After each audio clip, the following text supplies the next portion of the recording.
Dans l'exercice 4 de la série 5, on considère le montage suivant, qui est un amplificateur de différence ajustable.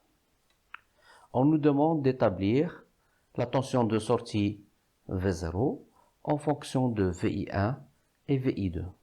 On va supposer que l'amplificateur opérationnel est idéal.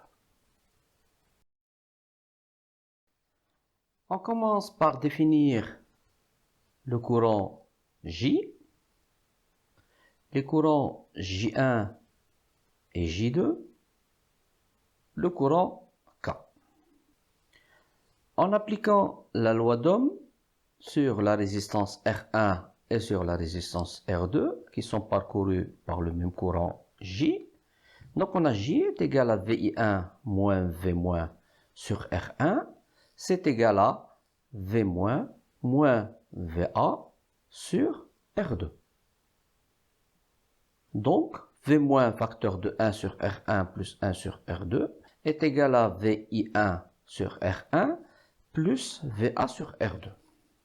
Maintenant, avec la loi d'Ohm sur la résistance R1 et la résistance R2, nous pouvons dire que le courant K est égal à VI2 moins V plus sur R1 est égal à V plus moins V moins sur R2.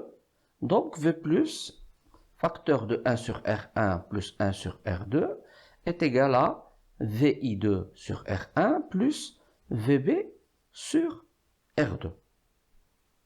Puisque V moins est égal à V plus, du fait que l'amplificateur opérationnel est idéal, donc on a V moins est égal à V plus, donc VI1 sur R1 plus VA sur R2 est égal à VI2 sur R1 plus VB sur R2.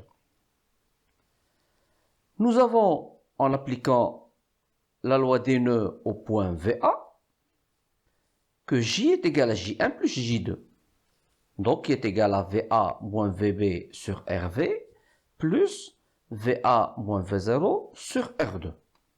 Nous avons d'un autre côté que le courant J est égal à VI1 moins VA sur R1 plus R2. Nous avons aussi que le courant K dans le nœud VB se divise en J1 et le courant qui passe dans la résistance R2 qui est liée à la masse. Donc K est égal à VB moins VA sur RV plus VB sur R2.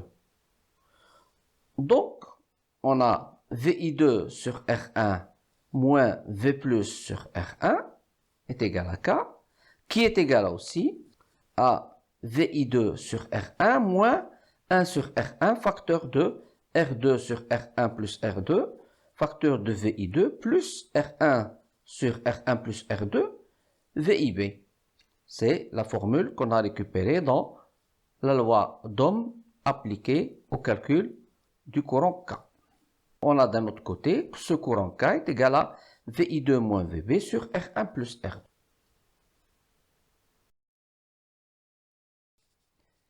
On obtient donc un système à trois équations.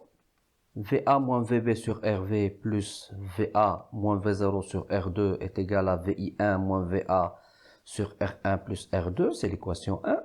VB moins VA sur RV plus VB sur R2 est égal à VI2 moins VB sur R1 plus R2, c'est l'équation 2. Et puis VI1 sur R1 plus VA sur R2 est égal à VI2 sur R1 plus VB sur R2, c'est l'équation 3. Si on remplace l'équation 3 dans l'équation 1 et 2, on peut écrire que R2 sur RV fois R1, facteur de VI2 moins VI1, moins V0 sur R2 moins VI1 sur R1 plus R2 est égal à moins VA, facteur de 1 sur R1 plus R2 plus 1 sur R2. C'est l'équation 4. Et moins R2 sur RV R1, facteur de VI2 moins VI1, moins VI2 sur R1 plus R2 est égal à moins VB, facteur de 1 sur R1 plus R2 plus 1 sur R2, c'est l'équation 5.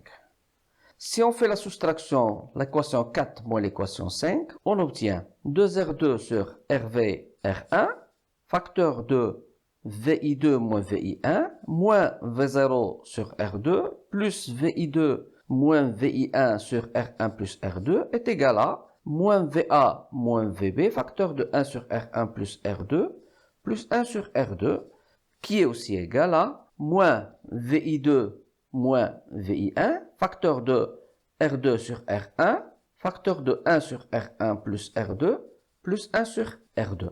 Soit, si on sort V0, V0 est égal à VI2 moins VI1, facteur de R2, facteur de 2R2 sur RV R1, plus 1 sur R1 plus R2, plus R2 sur R1, facteur de 1 sur R1 plus R2, plus 1 sur R2.